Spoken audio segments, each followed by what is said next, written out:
Good morning बच्चा लोग। तो आप लोग कैसे हो? बढ़िया। हम उम्मीद करते हैं आप लोग बढ़िया होंगे और आप लोगों का एग्जामिनेशन का प्रिपरेशन भी बढ़िया चल रहा होगा। तो चलिए बाबू हम लोग इंपॉर्टेंट क्वेश्चन सीरीज में आज हम लोग लेक्चर नंबर 2 केमिकल काइनेटिक्स के लेक्चर नंबर 2 पर है और आज भी हम लोग बहुत ही बढ़िया क्वेश्चन पर बात करने जा रहे हैं।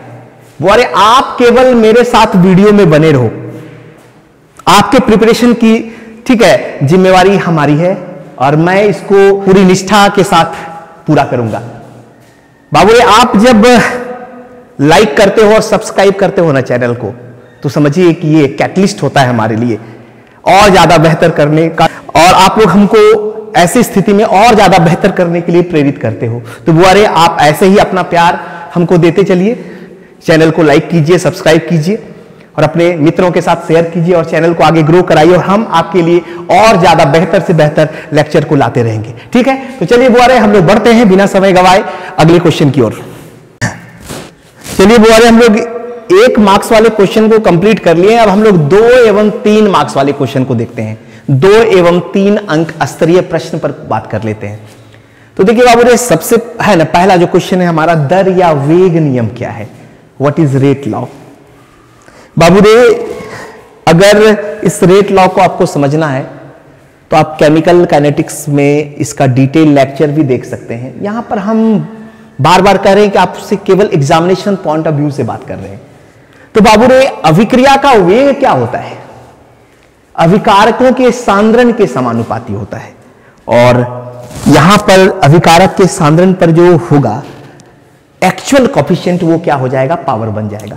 तो बाबू अगर एकदम सिंपल वे में दर या वेग नियम को आप लिखना चाहते हैं तो लिखिए कि दिए गए ताप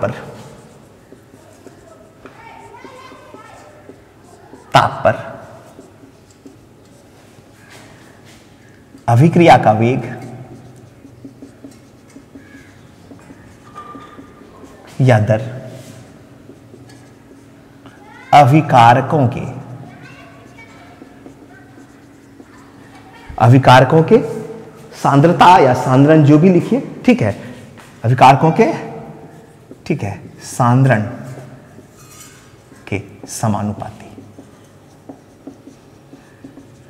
होता है। और अभिकारक के सांद्रण पर आप जान ही रहे हैं जो एक्चुअल कोफिशिएंट है वो पावर बन जाएगा। तो खैर अभी हम उतना आगे डिटेल बात करेंगे नहीं। ठीक है बाबू, एक सामान्य अभिक्रिया को हम देखते हैं। चलिए एक सामान्य अभिक्रिया पर विचार करते हैं। फर्ज कीजिए बुआरे A प्लस B से आपका प्रोडक्ट बन रहा है C। यहां A और B क्या है बुआरे? अभिकारक, और ये C क्या है? उत्पाद। तो यहां वेग नियम अगर आप लगाते हैं, ठीक है, तो अभिक्रिया दर जो होगा किसके समानुपाती होगा? अभिकारक A और B का सांद्रण। स्क्वायर ब्रैकेट के अंदर A लिखते हैं, इसका मतलब हुआ एक्टिव मास ऑफ A यानी सक्रिय मात्रा A की सक्रिय मात्रा या मोलर कंसंट्रेशन ऑफ जो कहिए, और उसी तरह से ये मोलर कंसंट्रेशन ऑफ B यानी कि B का सांद्रण, मोलर सांद्रण। तो बुआरे अब समानुपाती का चिन्ह हटाएंगे, एक कांस्टेंट डाल देंगे K। यहां K क्या है बुआरे? वेग नियतांक एवं दर नियतांक। अगर आपसे 2 मार्क्स के लिए पूछा जाए कि वेग नियम क्या है, बस इससे ज्यादा आपको लिखने की आवश्यकता नहीं है कि दिए गए ताप पर किसी अभिक्रिया का वेग या दर अभिकारकों के सांद्रण के समानुपाती होता है। ठीक है, और ये आप कर दीजिए, आपका 2 है ना मार्क्स के लिए, इससे ज्यादा लिखने की आवश्यकता नहीं है। तो चलिए बुआरे इसका स्क्रीनशॉट ले लीजिए। चलिए बुआरे हम लोग अपने अगले क्वेश्चन की ओर मूव करते हैं। अभिक्रिया के वेग या दर से आप क्या समझते हैं? व्हाट इज रेट और वेलोसिटी ऑफ रिएक्शन? ठीक है, ऑफ ए रिएक्शन।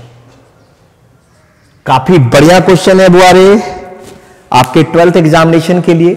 और चलिए इसको ध्यान से आप देख लीजिए। एग्जामिनेशन के लिए आपको टेंशन लेने की बिल्कुल जरूरत नहीं है।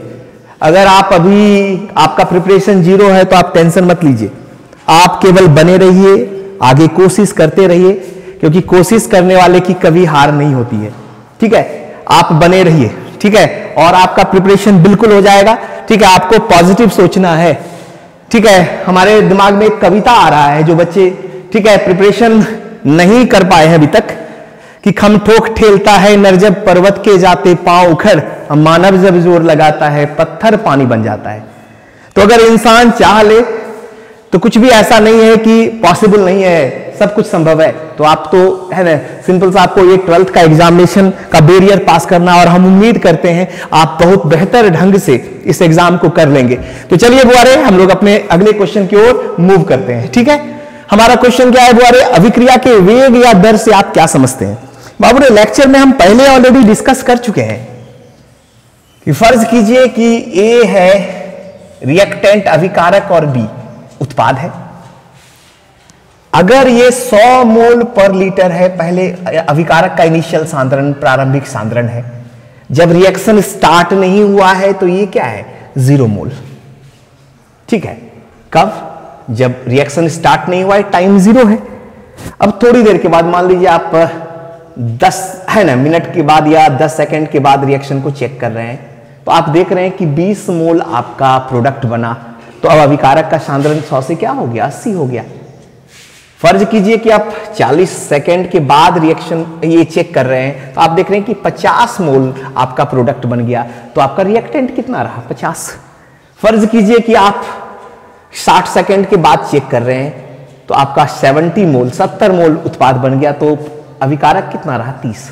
तो आप देख रहे हैं कि समय के साथ अभिकारक का सांद्रण क्या हो रहा है? कम हो रहा है। देखिए कितना कम हो गया? 100 से 80 20 कम हो गया, 80 से 50 30 कम हो गया, 50 से 30 क्या हो गया? 20 कम हो गया। ये ऑलरेडी हम लोग डिस्कस कर चुके हैं। अब यहां पर आप देखिए 0 से 20 हो रहा है, ये 20 बढ़ रहा है, 20 से 50 हो रहा है, ये 30 बढ़ रहा है। अभिकारक जितना कम हो रहा है उत्पाद उतना बढ़ रहा है, 50 से 70 हो रहा है, ये 20 बढ़ रहा है। तो टाइम के साथ क्या हो रहा है? अभिकारक का सांद्रण क्या हो रहा है? कम हो रहा है, और उत्पाद का सांद्रण क्या हो रहा है? बढ़ रहा है। यही तो अभिक्रिया दर है। यानी इकाई समय में अभिकारक या उत्पाद के सांद्रता में परिवर्तन का दर क्या कहलाता है? एकदम सिंपल सा कॉन्सेप्ट, एकदम सिंपल सा कॉन्सेप्ट आप अपने दिमाग में रखो। लेक्चर को अगर आपको डिटेल से देखना है तो आप यूट्यूब से देख लीजिए। तो चलिए आगे बढ़ते हैं, इस क्वेश्चन का जवाब हम लोग करते हैं। क्या लिखेंगे बुआरे? इसका डेफिनेशन क्या लिखेंगे? इसका परिभाषा इकाई समय में अभिकारक एवं उत्पाद के, अभिकारक एवं नहीं लिखते हैं, या लिखते हैं अभिकारक या उत्पाद की सांद्रता में परिवर्तन का दर क्या कहलाता है?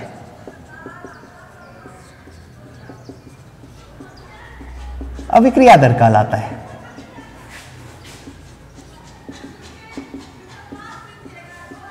कोई दिक्कत? इकाई समय में अभिकारक या उत्पाद के सांद्रता में परिवर्तन का दर अभिक्रिया दर कहलाता है। ठीक है, change in concentration of reactants और product per unit time is called rate of reaction और वेलोसिटी ऑफ रिएक्शन सिंपली। तो ठीक है ना बुआरे? तो इकाई समय में अभिकारक या उत्पाद के सांद्रता में परिवर्तन का दर जो होता है वो क्या होता है? हमारा अभिक्रिया दर। आप फर्ज करो एक अभिक्रिया को आप देखिए,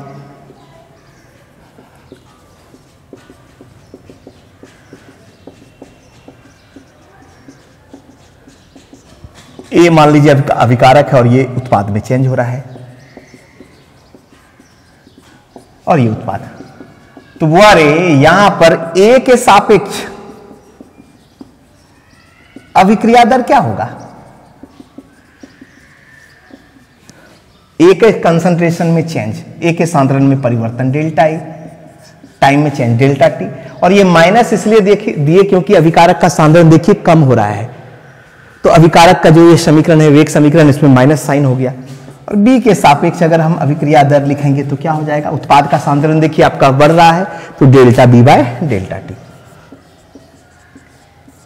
देखिए बुआरे यहां पर ए का भी नंबर ऑफ मोल्स 1 है और बी का भी नंबर ऑफ मोल्स 1 है। ये स्टोइकियोमेट्रिक कोएफिशिएंट कहलाता है। ठीक है, और ये क्या है? दोनों के लिए सेम है, तो यहां हम इस तरह से भी लिख सकते हैं। ठीक है, अभिक्रिया दर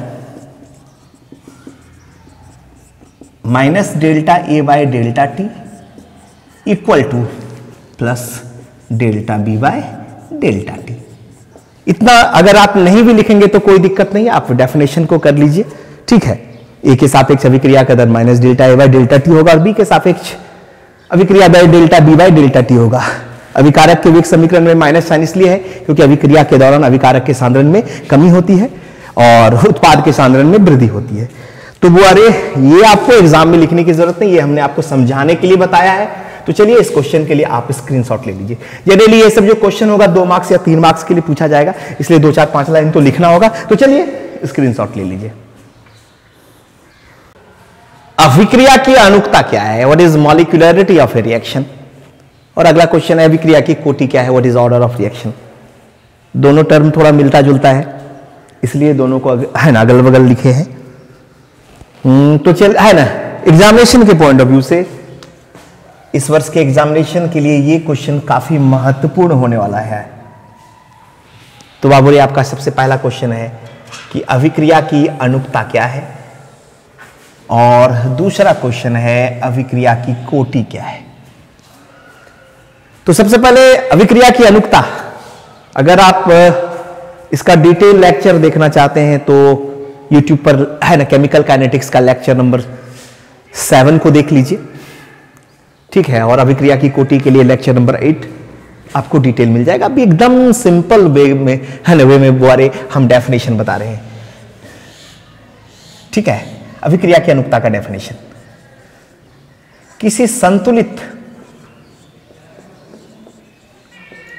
रासायनिक अभिक्रिया में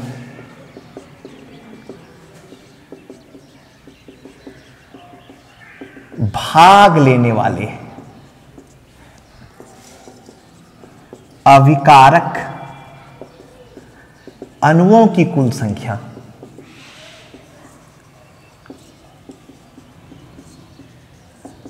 अभिक्रिया की अनुक्ता कहलाती है।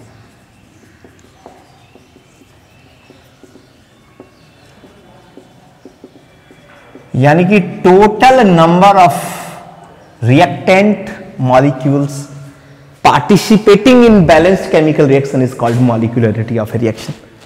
किसी संतुलित रासायनिक अभिक्रिया में भाग लेने वाले अभिकारक अणुओं की कुल संख्या क्या होती है? वो अरे अभिक्रिया की अनुक्ता।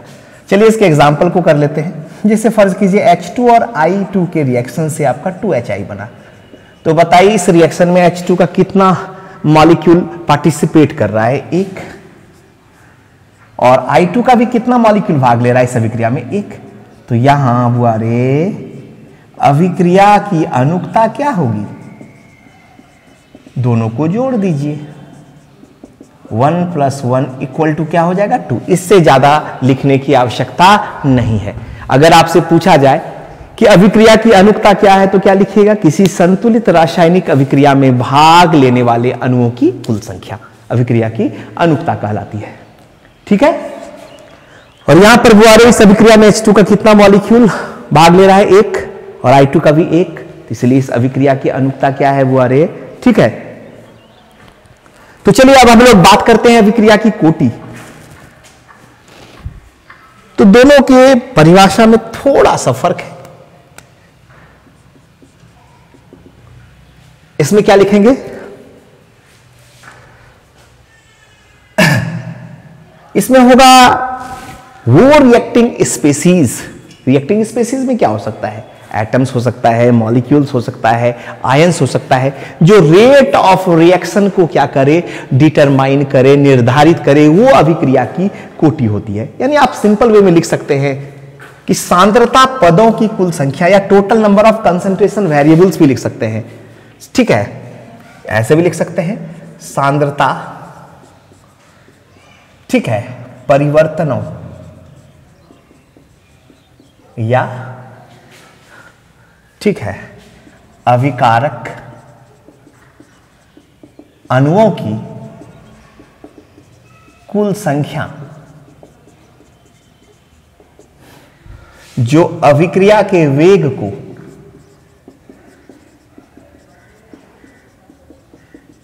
निर्धारित करती है।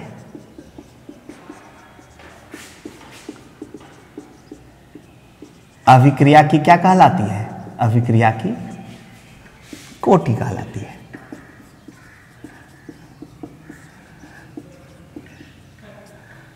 कोई दिक्कत? अभिक्रिया की कोटि कहलाती है। ठीक ना। अब हम इसी रिएक्शन पर बात कर लेते हैं।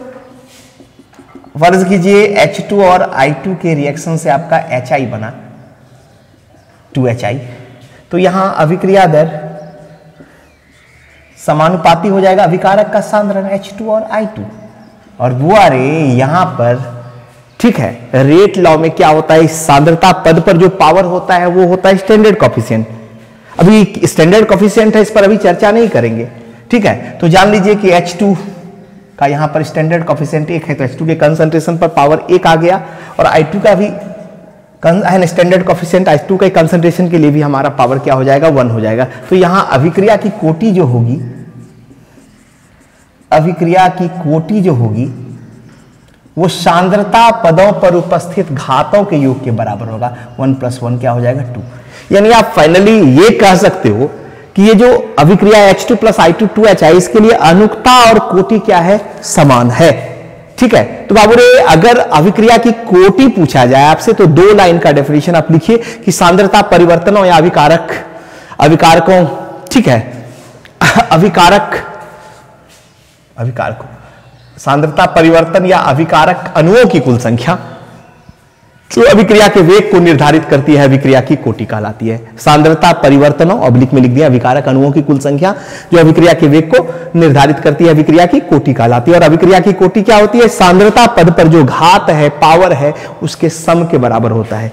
रेट इक्वेशन में है ना, रेट लॉ इक्वेशन में जो हम कंसंट्रेशन टर्म पर सांद्रता पद पर जो पावर यूज करते हैं, अगर उसको दोनों को सम कर दें, जोड़ दें, तो वो अभिक्रिया की कोटि हो जाएगी। तो ठीक है, तो बुआरे यहां पर ये अभिक्रिया की अनुक्ता क्या है, एक क्वेश्चन ये हो गया, बहुत ही इंपॉर्टेंट क्वेश्चन है इस एग्जाम के लिए। और दूसरा क्वेश्चन अभिक्रिया की कोटि क्या है, ठीक है बुआरे। तो चलिए सबसे पहले आप इसका स्क्रीनशॉट ले लीजिए। चलिए बुआरे, हम लोग अपने अगले क्वेश्चन के लिए मूव करते हैं। क्वेश्चन है अभिक्रिया की अनुक्ता एवं कोटि में अंतर लिखें। बाबू रे, ये क्वेश्चन इस एग्जाम के लिए बहुत ही महत्वपूर्ण है, इस क्वेश्चन को आप ध्यान देंगे, ठीक है। अनुक्ता यानी कि मॉलिक्यूलरिटी और दूसरा ऑर्डर ऑफ रिएक्शन में क्या भाई डिफरेंस है, इस डिफरेंस को हम लोग को देख लेना है। चलिए, पहला डिफरेंस तो आप कर ही लिए हैं, ठीक है। दोनों का परिभाषा को अगर आप लिख देते हैं तो ये पहला डिफरेंस हो ही गया, ठीक है। अगर आप चाहें, ये बाबूरे हमारा पहला डिफरेंस हो गया, पहला डिफरेंस।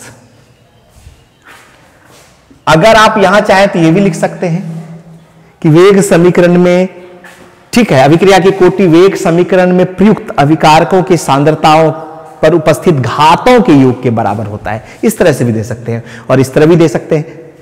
तो चलिए, पहला डिफरेंस तो हो गया भाई कि किसी संतुलित रासायनिक अभिक्रिया में भाग लेने वाले अणुओं की कुल संख्या क्या होती है, अभिक्रिया की अनुक्ता, और सांद्रता परिवर्तनों या अभिकारक अणुओं की कुल संख्या जो अभिक्रिया के वेग को निर्धारित करती है, अभिक्रिया की कोटि कहलाती है।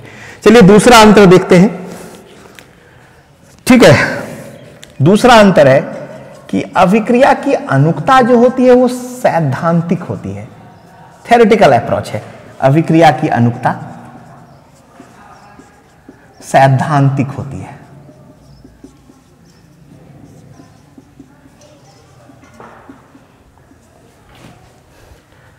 और अभिक्रिया की कोटि होती है प्रायोगिक।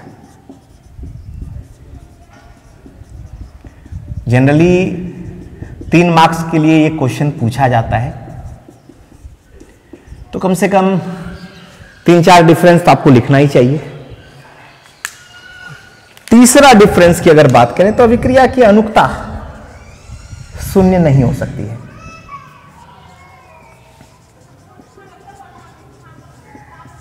शून्य नहीं हो सकती है,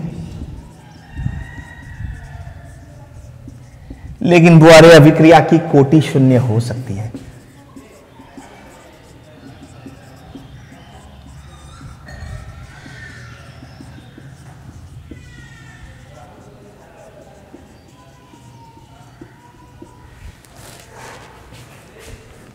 ये तीसरा अंतर हो गया। चौथा एक और अंतर कम से कम कर लीजिए, अभिक्रिया की अनुक्ता फ्रैक्शनल कभी नहीं होगा, प्रभाजी नहीं होता है कि अनुक्ता प्रभाजी नहीं होती है, लेकिन बुआरे अभिक्रिया की कोटि जो है फ्रैक्शनल हो सकता है।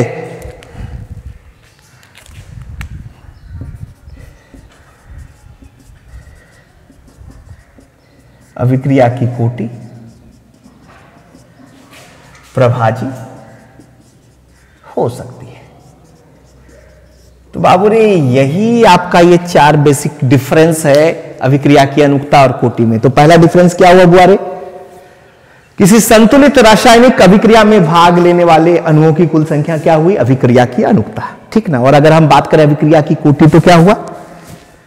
सांद्रता परिवर्तन या अभिकारक अणुओं की कुल संख्या जो अभिक्रिया के वेग या दर को निर्धारित करती है, क्या होती है बुआ रे? अभिक्रिया की कोटि। दूसरा अंतर कि भैया अनुक्ता जो होता है ये सिद्धांत पर आधारित है, सैद्धांतिक है, थ्योरेटिकल अप्रोच है, और अभिक्रिया की कोटि जो है वो एक्सपेरिमेंटल है, ठीक है, प्रायोगिक होती है। अनुक्ता कभी शून्य नहीं होगा अभिक्रिया का, लेकिन कोटि शून्य हो सकता है। और तीसरा, अभिक्रिया की अनुक्ता प्रभाजी नहीं होती है, लेकिन कोटि प्रभाजी हो सकती है, फ्रैक्शन में हो सकती है, ठीक है बुआ रे। तो चलिए इस क्वेश्चन का भी आप स्क्रीनशॉट ले लीजिए, काफी बढ़िया क्वेश्चन है। हम लोग अगले क्वेश्चन की ओर मूव करते हैं। काफी बढ़िया क्वेश्चन है, ठीक है। रासायनिक अभिक्रिया के वेग या दर को प्रभावित करने वाले कारकों का केवल नाम लिखना है बुआ रे। अगर पूरा डिटेल से किसी बच्चे को देखना है तो आप इस चैप्टर का लेक्चर नंबर 6 देख लीजिए। तो बुआ रे यहां पर केवल एग्जामिनेशन के पॉइंट ऑफ व्यू को ख्याल रख करके केवल हम अभिक्रिया के वेग या दर को प्रभावित करने वाले कारकों का नाम लिखेंगे। तो चलिए बुआ रे इस क्वेश्चन के लिए हम लोग आगे मूव करते हैं। तो लिखेंगे हम, लिखने का तरीका होगा कि रासायनिक अभिक्रिया के वेग या दर को प्रभावित करने वाले निम्नलिखित कारक हैं।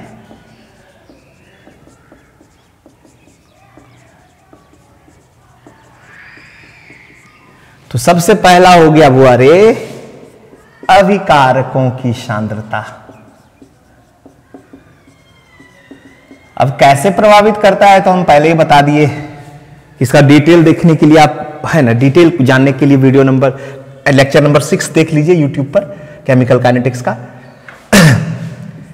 ये हो जाएगा बुआ रे कंसंट्रेशन ऑफ द रिएक्टेंट्स। ये पहला फैक्टर हुआ। दूसरा फैक्टर क्या होगा बाबू रे? तापमान, यानी कि टेम्परेचर।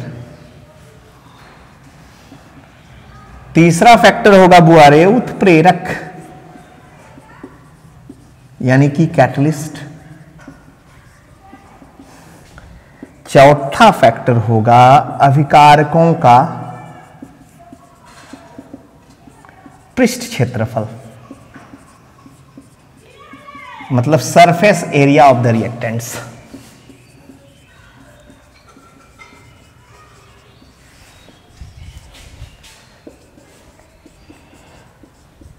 और पांचवा बाबू रे फैक्टर होगा विकिरण। विकिरण बोले तो रेडिएशन। चलिए अगर एक एक लाइन में इसको एक्सप्लेन भी कर देते हैं। अभिकारकों की सांद्रता तो सभी बच्चे जान ही रहे हैं कि अभिक्रिया का जो दर होता है अभिकारकों के सांद्रता के समानुपाती होता है। यानी सीधा तौर पे अगर आप कहेंगे कि अभिकारक का सांद्रता अगर हम बढ़ाएंगे तो अभिक्रिया दर बढ़ेगा। तो ये पॉइंट क्लियर है। तापमान अभी जस्ट हम लोग डिस्कस कर चुके हैं कि ताप बढ़ने से सामान्यतः अभिक्रिया का वेग बढ़ता है, और ताप में 10 डिग्री C परिवर्तन के साथ अभिक्रिया का वेग 2 गुना या 3 गुना हो जाता है। जनरली बाबू रे उत्प्रेरक यानी कि कैटलिस्ट, इसका उपयोग जनरली हम लोग रेट ऑफ रिएक्शन को अभिक्रिया दर को बढ़ाने के लिए करते हैं। पॉजिटिव कैटलिस्ट अभिक्रिया की दर को बढ़ाता है तो निगेटिव कैटलिस्ट घटाता है। तो एक्चुअली उत्प्रेरक क्या करता है? धनात्मक उत्प्रेरक क्या करता है? तो बाबू रे हम पहले भी डिस्कस कर चुके हैं अपने केमिकल काइनेटिक्स वाले लेक्चर में कि भाई ये कैटलिस्ट के यूज से एक्टिवेशन ऑफ एनर्जी यानी सक्रिय ऊर्जा घट जाता है और एक अल्टरनेट पाथ मिल जाता है रिएक्टेंट को प्रोडक्ट में चेंज होने के लिए। तो इस तरह से बाबू रे उत्प्रेरक क्या करता है? सक्रिय ऊर्जा को घटाता है और अभिक्रिया के वेग को क्या करता है? बढ़ा देता है। अभिकारकों का पृष्ठ क्षेत्रफल हम पहले ही बताए थे कि greater is the surface area of the reactants more will be the reaction rate. अभिकारक का पृष्ठीय क्षेत्रफल जितना ज्यादा होगा, ठीक है, अभिक्रिया का दर उतना ज्यादा होगा। एग्जाम्पल में हम बात बताए थे बुआरे, आप लोग को समझाए थे कि अगर कोयला का एक टुकड़ा है और कोयला का पाउडर है तो कोयला का पाउडर ज्यादा तेजी से जलेगा, कारण कि भाई कोयला का जो पाउडर है वहां ज्यादा सरफेस एरिया क्या हो जाता है, रिएक्शन के लिए अवेलेबल हो पाता है। तो खैर इन सारी चीजों को आप डिटेल, ठीक है, लेक्चर नंबर 6 में आप देख लीजिए, यूट्यूब पर अवेलेबल है, ठीक है। ये अभिकारकों का पृष्ठ क्षेत्रफल भी हो गया और विकिरण यानी कि रेडिएशन। तो रेडिएशन भी अफेक्ट करता है। अगर हाइड्रोजन और क्लोरीन के रिएक्शन की बात करें, रूम टेम्परेचर में कराते हैं तो रिएक्शन नहीं होगा, लेकिन H2 और Cl2 का रिएक्शन अगर हम सनलाइट में कराते हैं तो बहुत रैपिडली होता है, बहुत तेजी से होता है। तो इस तरह से आप रेडिएशन के इफेक्ट को भी समझ सकते हैं। तो बुआरे ये 4-5 फैक्टर है। इसके अलावा अगर गैसीय अभिक्रिया होगा तो वहां पर दाब का भी प्रभाव होगा। तो ये 5 फैक्टर काफी है आपको एग्जाम में लिखने के लिए। अगर आपसे पूछा जाए कि रासायनिक अभिक्रिया के वेग या दर को प्रभावित करने वाले कारक का नाम, तो बुआरे पहला अभिकारकों की सांद्रता हुआ, दूसरा तापमान हुआ, तीसरा उत्प्रेरक, चौथा अभिकारकों का पृष्ठीय क्षेत्रफल और पांचवा विकिरण। तो बुआरे, ठीक है, एक चीज आपसे कहना चाहेंगे बुआरे कि अगर आपको एग्जामिनेशन का प्रिपरेशन करना है तो वीडियो को बिना स्किप किए आप देख लीजिए, और हम बोर्ड पर, व्हाइट बोर्ड पर सारा चीज डिटेल करके लिख दे रहे हैं ताकि आपको नोट्स की जरूरत नहीं हो, क्योंकि इस समय में एग्जामिनेशन के टाइम में आप नोट्स के लिए कहां दौड़ेंगे, ठीक है। तो यहां पर बाबूरे आप किसी भी प्रकार के गैस पेपर और क्वेश्चन बैंक की आवश्यकता नहीं है, आप मेरे साथ बने रहिए और मैं आपका प्रिपरेशन कराऊंगा। तो ठीक है बुआरे, अगर आपको वीडियो अच्छा लगता है तो लाइक कीजिए, सब्सक्राइब कीजिए और अपने मित्रों के साथ, अपने दोस्तों के साथ शेयर कीजिए, ठीक है। तो मिलते हैं बुआरे हम लोग अपने अगले लेक्चर में। और अगर आपको वीडियो अच्छा लगा हो तो लाइक कीजिए, सब्सक्राइब कीजिए और अपने दोस्तों के साथ शेयर कीजिए, क्योंकि ये जो आप लाइक करते हो ना और सब्सक्राइब करते हो ना, ये ताकत देता है और ज्यादा बेहतर काम करने का।